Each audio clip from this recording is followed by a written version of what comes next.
If you'll come with me, you'll float too. You'll float too. You'll float too. You float too! A Stephen King podcast. Hello, and welcome to episode 11 of We All Float Down Here, a Stephen King podcast. I'm Oscar. I'm Simon. And today we are going to be talking about the fantasy novel from 1984, The Talisman. So, this is interesting because this is the second time and the second time in a row that we don't have a movie to talk about. We don't have any type of adaptation, no TV show, no nothing. There's a short film that's made of this, but it doesn't count. Yeah, it's like 9 minutes. And there's a comic. There is a comic book adaptation. Yeah, there's a comic book. We didn't deal with that. What's most unique about this is it's a collaboration. It is Stephen King. We're talking about it as a Stephen King book for a Stephen King podcast, but it clearly says by Stephen King and Peter Straub. This is the first time that this will happen. Yeah. And there are a few more. There's another one. There's a sequel to this book called Black House that is also co-written by Peter Straub. And there's some other collaborations down the road with Owen King and what's his name, Richard Chismar. Yeah. And there is a third book. Yeah, this is interesting. Peter Straub passed away a few years ago. And Stephen King sort of broke this news a while back. People watching this, possibly King fans, will know this already, but for those that don't, there is a third book that is not only in the works, I think it's pretty much the first draft of it has just been finished. So probably that will come out in 2026, maybe even 2027.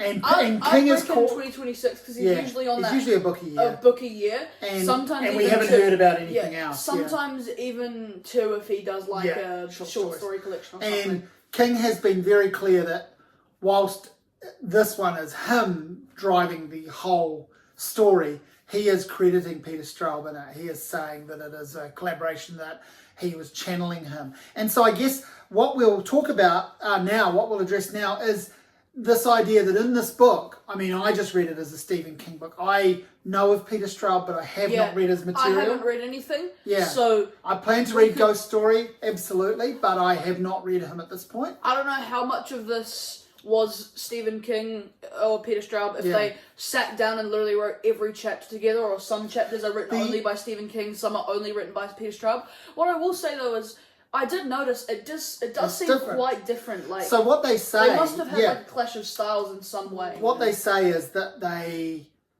really worked on developing a voice between them, which they then both wrote to. So they created a style that took from elements of both of them, obviously, and they both wrote it. So we don't know, who wrote what chapters or whether they took turns within a chapter, but they definitely were both writing to a style that was a hybrid. This is back at the start of Stephen King writing fantasy. You know, he did the first Dark Tower book and Eyes of the Dragon, which are two not very well-loved books in the thing, so he was quite new to this style. And I don't know is Peter Straub like a fantasy writer? Does he do much of that? Or is he it's more horror. I know he's like horror. I think I should read Ghost Story by Peter Straub. That sounds good. One thing before we get into the actual book review of this though, something really important happened in the Stephen King fandom between this, between this and between Eyes of the Dragon episode and this. Stephen King released a new book, Never Flinch.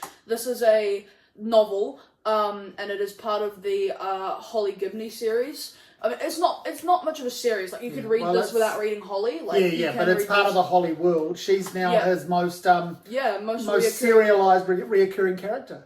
She originally started in Mr. Mercedes, and then she had trilogy. She's in that trilogy.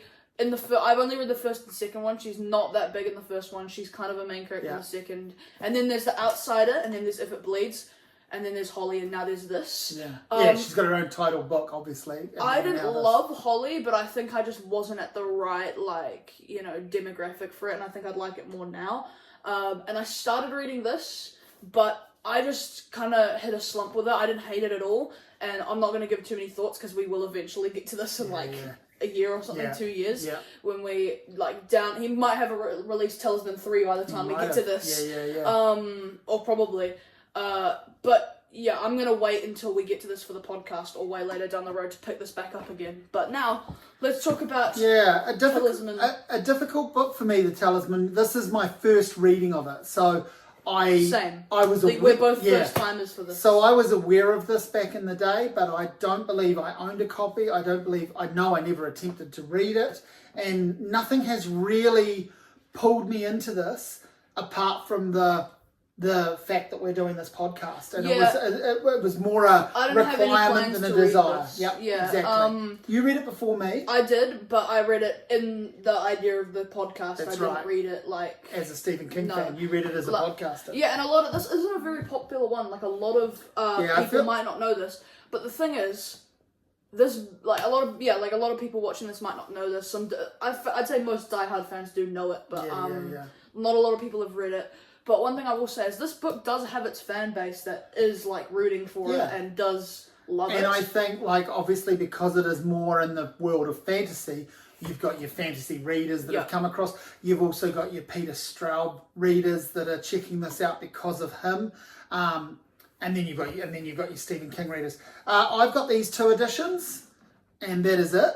Sometimes I have you've got one the same as me. I have the one the same as you. This one that I'm holding right now is a lot nicer. This is you read this one. I did. I used and a that mixture copy. of audiobook. Yeah. This one has like nice font and stuff. It's good because this is a book. This is a big chunky book. We're talking close to 1,000 pages. It is 980 pages. I'm pretty sure, and this is big font to be fair. But I've read a lot of books by Stephen King that have this type of font that's like 300. It's a solid 800-ish page book. Yeah, and whatever. like on average, this would be about like 700. So let's say on average it's about 800 pages. Yeah. This is a fantasy novel. There are elements of horror in this, absolutely, as there are in many fantasy films and novels and stories. Yeah.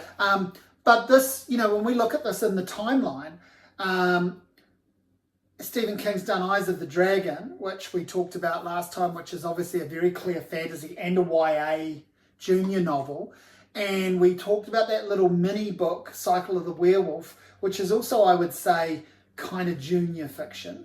Yeah. And then this starts off a little bit in the YA territory, I feel, and it kind of loses its narrative shifts and its tone shifts throughout, but we'll come back on this, but there is a werewolf character or characters, and I thought that was interesting after Cycle of the Werewolf, and even elements of this, the fantasy of this, speak not just to his Dark Tower series, but Eyes of the Dragon. So interesting area where he was possibly going, really perhaps trying to showcase, hey, I'm more than just all about that horror, because that's what he was getting known as through the multiple movie adaptations that were arriving really, really quickly, catching up on the novels. And so I wonder if there was a little bit of the, not contrarian, but almost a little bit of a see if you can keep up with me and see if you can peg me down as just a horror novelist, I'm going to do this. But I know the collaboration certainly came about through mutual respect, through 2 people who met, 2 well-known authors who met, liked each other's work, liked each other, and hatched plans to do something together. And I like that aspect of it. This book is polarizing. As I said, it does have its fan base of people that like it, and it does have a lot of people that think it's one of the worst Stephen King books. So basically this book is about a 12-year-old boy named Jack Sawyer who moves into this new house with his mum who's dying of cancer. And she's an actress? Yeah, she's an actress. So she makes B movies and stuff. Yeah. And he meets this weird, mysterious guy at like a shutdown theme park thing called Speedy Parker. Speedy Parker introduces Jack to this concept of the territories, which is a parallel universe to ours where everyone has a twin, and it's basically you flip into it, and he has to drink this potion thing to get into it, and he needs to find the queen of that world who's dying, and that's the twin of his mum, and he needs to save her and find the talisman. And the talisman, obviously, we know what a talisman is. In general, it's a prized object, a magical object, a thing that gives luck. And so, the idea being that the talisman of this book is the thing that will restore his mother's health, right? So that's the overall broad concept. Now, I like that as a concept. It's pretty basic. That's basic. It's very that's Eyes of the Dragon level. It's very on its own. Boy goes into new universe, saves Do you know what I someone thought from dying, though? saves the world. Very basic. Do you know what I thought was really interesting was I wondered if this was just such a classic 80s, latchkey kid trope. But, when I was reading it, I was thinking about like Karate Kid. He moves to the new town. His mum's not so much sick in that, but like he's the only child, and there was that thing at that time of kids that were parenting their parents. Their parents were moving to a new town so they didn't know anyone, or they were sick, or they were socially awkward, or they just had a divorce, so they were vulnerable. They'd just broken up with the kid's usually it's a mother who's broken up with the kid's father. Those sorts of things were in there. And that's the stuff I found interesting and went, like, this is going somewhere. The first 100 pages did make me think, why do people hate this? Yeah. And it was classic. Like, we're reading it as King readers and fans, but to me it was classic King coming of age story as well, wasn't it? Like the body. It's got elements of that sort of stuff, that kind of just classic coming of age writing. Christine, those sorts of vibes. Yeah, and I was genuinely like intrigued about Speedy Parker and stuff. Like, he's cool. Yeah. And Jack's pretty cool, kind of a little bit. Yeah. He's okay. And around about 100 pages in, we get this first interlude. Yeah. Like this. Yeah. Yeah. And those were really, really cool. Yeah. Some of the best parts of the book. Yeah. There are a lot of redeeming qualities about I read the first 200 pages of this book really quickly, and I was like, this is a banger.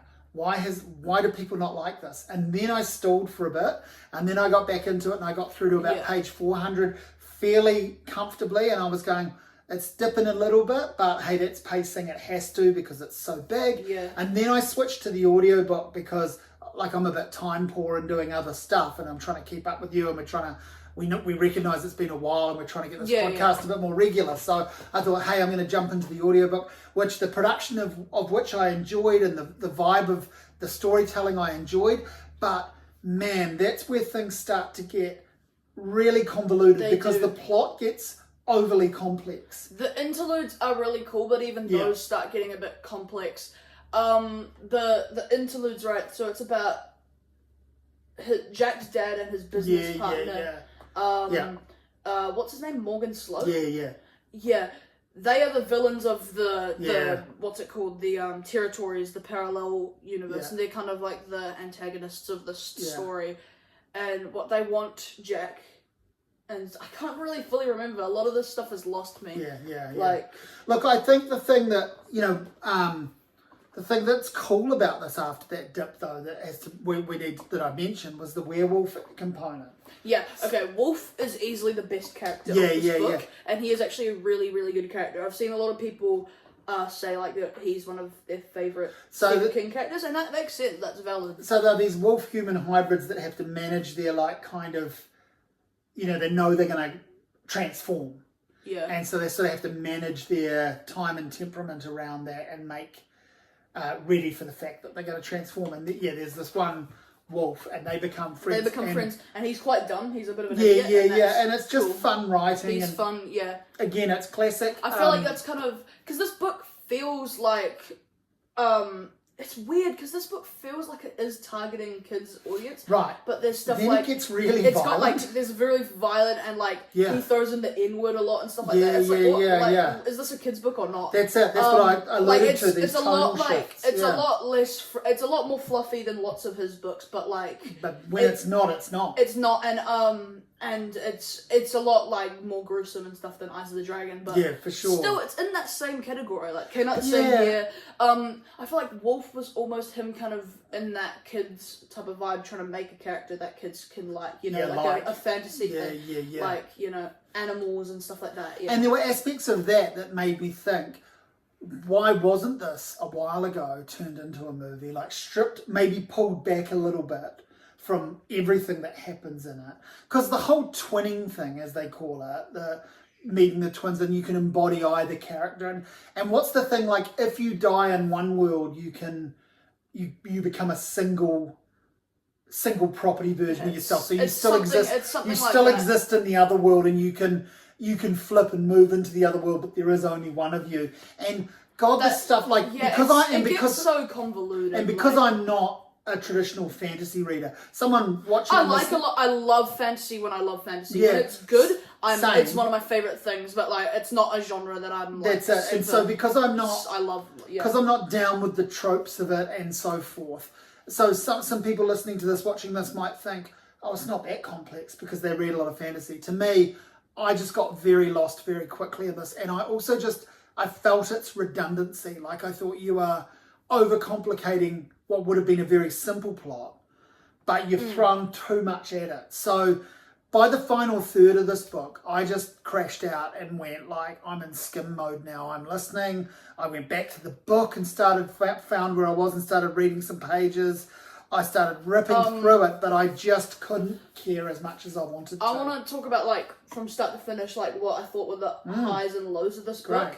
So yeah, first 100 pages, really cool. And since I was really digging that, I wanted to love the fantasy thing. I was like, oh, I love fantasy when I love fantasy. This could be really cool fantasy. You know, he flips into the territories. I'm like, oh, cool, this is pretty fun. And I was like, oh yeah, it's getting a bit confusing. You know, he meets all those like twinners of like people he knows in the real world. And I was like, this is getting a little bit whack. But I'm like, it is cool. It's kind of cool. Yeah, yep. And then he switches back into the real world and he gets that job at the cafe and stuff. And I was like, what is this? Like, this is just like you taking up 50 pages for no reason. Why is he back in the real world? I know there's like a lot of people will be like, you know, well, he had to and stuff like that. But still, it's boring. But we could have had more Wolf. Yeah, and we could have had more. I mean, we meet Wolf a lot later. No, I know, but he's not actually in it for that. Yeah, you know what I mean? Like, so why not develop a friendship there?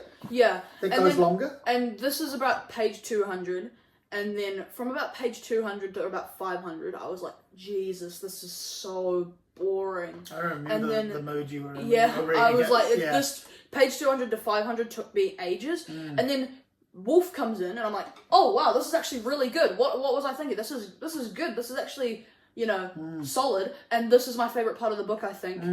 I know I didn't like it when he first switched back into the normal world, but then him and Wolf switched back into the normal world, and I thought it was really cool seeing the way people interacted with Wolf in the real world, and that was really fun, and it was like wholesome, and it was funny. And then they go to the movie theater, and he like people like complain about him, and then they get sent to what's it called, like the Sun Home or something. Yeah. Something like that. I'll put the name on the screen about here or something.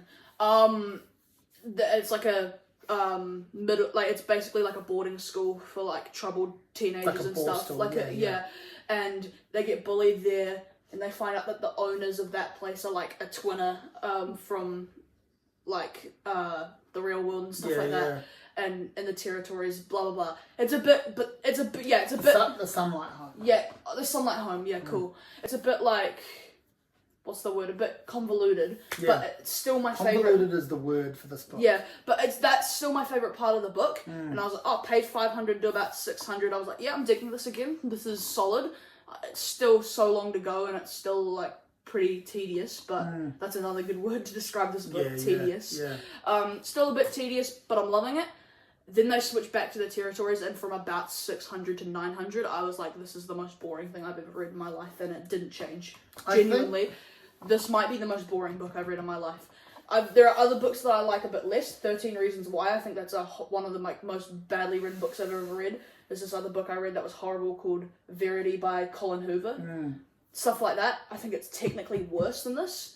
But I'd rather read those any day of the week than this. This is boring, this is tedious, this is convoluted, this is dumb, in my opinion, The problem with that, with everything you're saying around this, the big issue that leads to all of those things, is the pacing and the size. Like, why is this... Why is it 1,000 pages? Like, it could have been 500. It could have been... maybe like 600, 700. Yeah, they really could have pulled it back. I mean, 700 in this type of... with this font. I was just looking at, like, the chapter titles, and so obviously, again, like, there are lots of chapters within chapters and stuff. Read some of them out. They're some so of these, stupid. they're so prosaic, and they're so... like, some of them really give away things. And then other times you just feel like...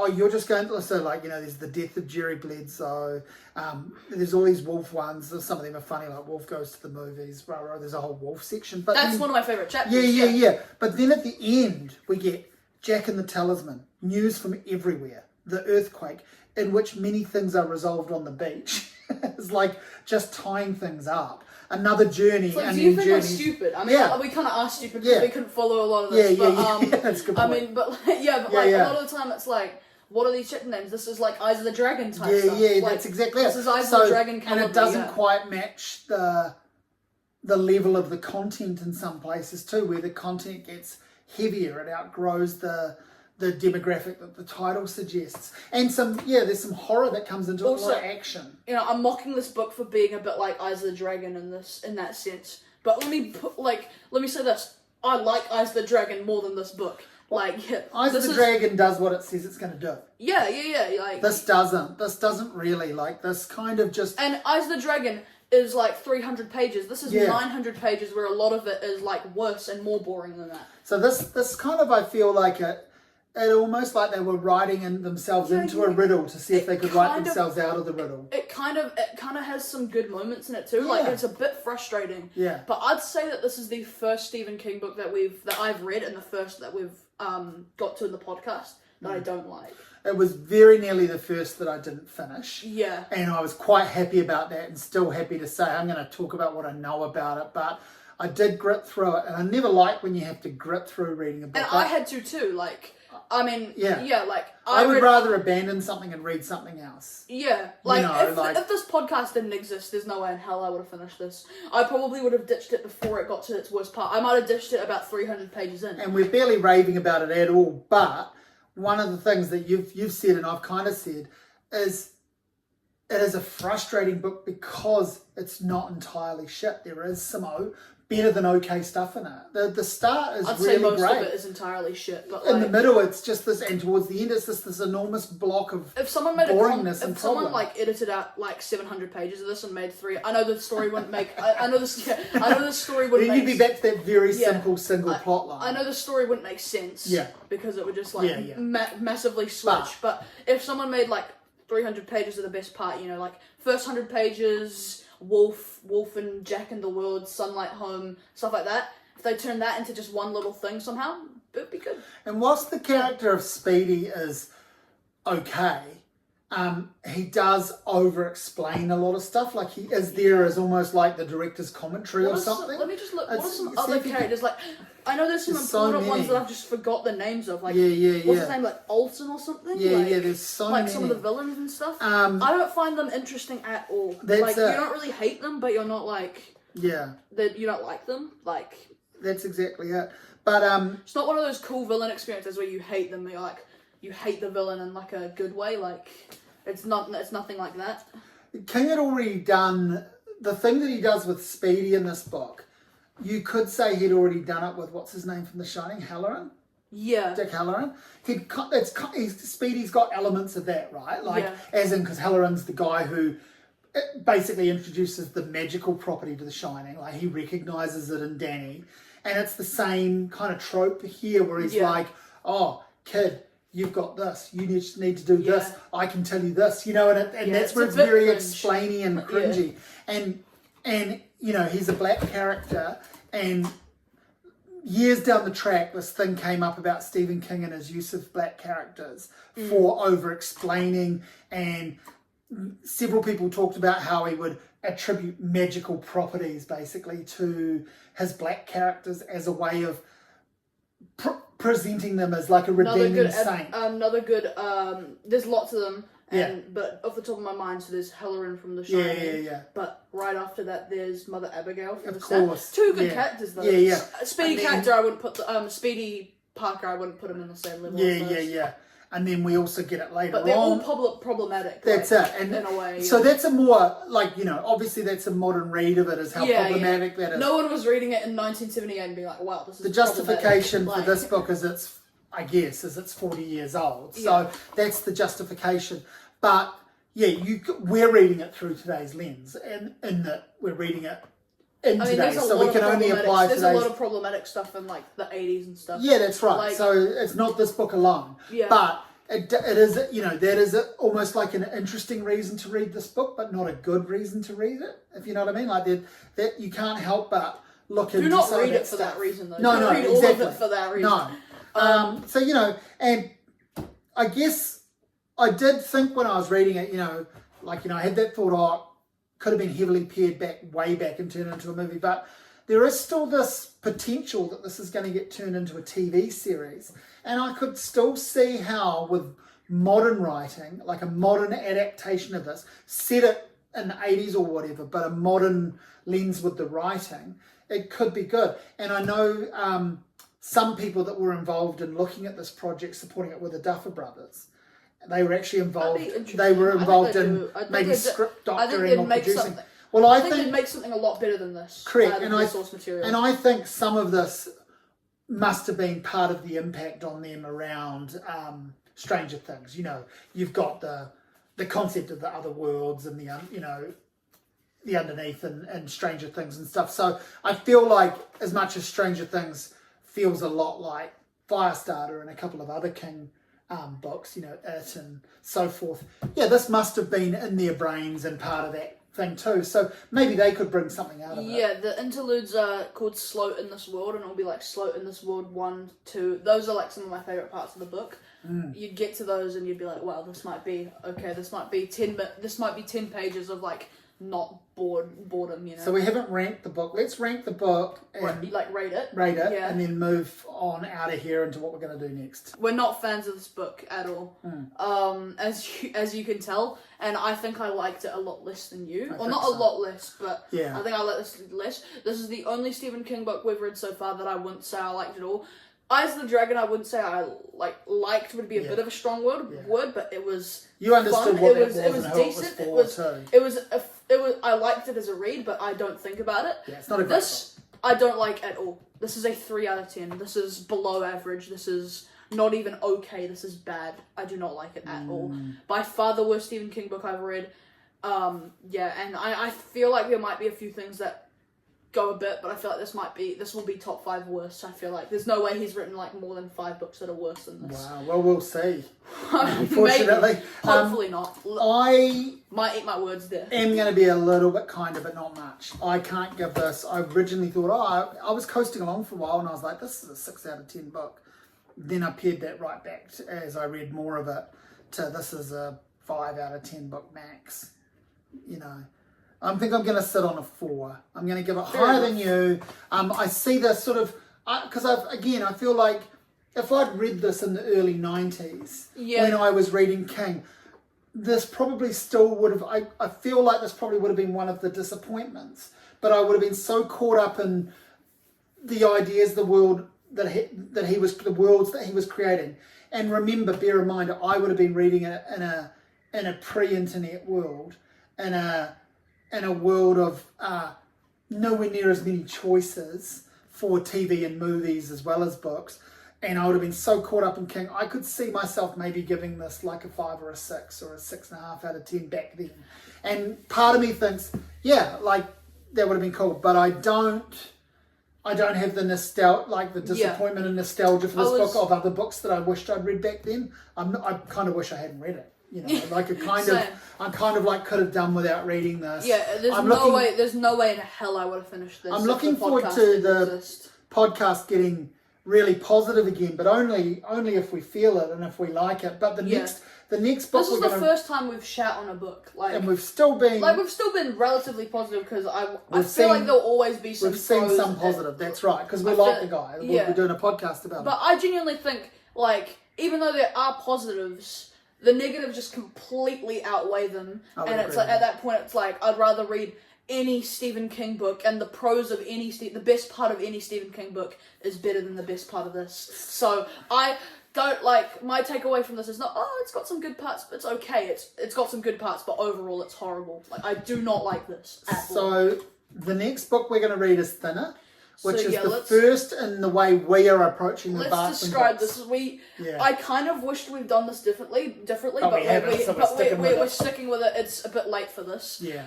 I personally, now that we've gone a bit far, I wish we maybe, like, I don't know, talked about all the Bachman books, the 4 of them. As they came out. Yeah, but also as individual titles. I don't know, though, because yeah, maybe we could have done, like, the Bachman books from 77 when Rage came out or something. Yeah. Cause, Anyway, we didn't do that, so now we're doing them now we're when doing they got the Bachman publication. books when it got published as a Stephen King when thing. people knew. When Stephen King was outed as Richard Bachman, he released 4 Bachman books into one, and Thinner was released as its own in 1984, which is the 3rd book from this year. Yeah, which is crazy. And I'm pretty sure he got outed basically just as soon as that came out. Yeah. So I think it was both a Richard Bachman book Yeah. and a Stephen King book. I could be wrong, in 1984. So we're doing Thinner, and then spoiler alert, but I mean, yeah, we'll do Bachman books after that As a publication. As all So four that's in the one. 4. All 4 in one Yeah. episode, and next one we'll do Thinner and the movie. And we'll talk about, in the Thinner one, I think we'll talk largely about the myth of Richard Bachman, and we'll get more into that whole story and deal with that. And we have both read Thinner already, and we are rereading it. I haven't seen the movie. Like, You haven't as of seen recording this, Yeah. I haven't seen it. You haven't seen the film. I haven't seen the film since it came out 30 years ago or thereabouts. And I'm just rereading the book now for the first time in 30 years. I also skimmed a bit of Thinner just to refresh my mind. I didn't do a full read because I don't feel like I have to, but just for the, so there's been a big wait. Like, there was a big wait between Pet Sematary and Eyes of the Dragon, and then there was a big wait between Eyes of the Dragon and this. Yeah. And try and get you but Bachman a bit quicker. Thinner, like, there's not much preparation for that at all. It's just a movie, and, like, yeah, I've already done my skimming and a bit of a, rewind on Thinner. So I feel like that would be, like, a week or 2. Probably 2. Yeah. Something like that. And Bachman will probably be a bit longer because we're going to reread some of those. Yeah. But that won't be too long either. That's it. And then after that, we're kind of smooth sailing for a bit. But then we do get some. Then we're going to get bogged down again with the Tommy Knockers. Apparently that's horrible. We're going to get None of us have read that. We've not read that. There's a chance that could be worse than this. Like, I hope not. Maybe it could be an underrated banger, but we'll see. So yeah, we're about nearly halfway through the 80s, kind of. Yeah, we're pretty in much. We're right getting that way. Man, this is my first full reread of the 80s. I think I'd read all of the books from the 70s before we started this podcast. Yeah. So I was like, everyone says that this is his best decade, and I do probably agree overall. But man, it's not perfect. Well, it's not perfect at all. Thing is, it's his best decade because of the movies as much as because of the books, and because also, of the rise of him. I'm 90% sure it's like got his most books in it. Like he was publishing the most for sure. Pumping them out. And that's a good thing, but it's also a bad thing because maybe sometimes he did quantity over quality a bit. But for now, that is us with the Talisman. We made it. We don't recommend it. We don't recommend you try it if you've listened and watched this. I mean, if you're a diehard unless you're Stephen a big King fan or a big fantasy and you person, and if you really want to read this to get your own opinion, then sure. But I would like, not recommend this, especially if you're new to Stephen King. Do not pick this I feel like even by my additions, you can tell I'm not that much of a fan of this book because I've tried a lot harder. I've tried a lot harder with a lot of the other editions. I do love this though. Like I like this copy more than the actual book. It's pretty nice. Anyways, It's us. Thank you. Thanks for watching. We'll see you in the next episode. We'll see you talking about Thinner. Thank you.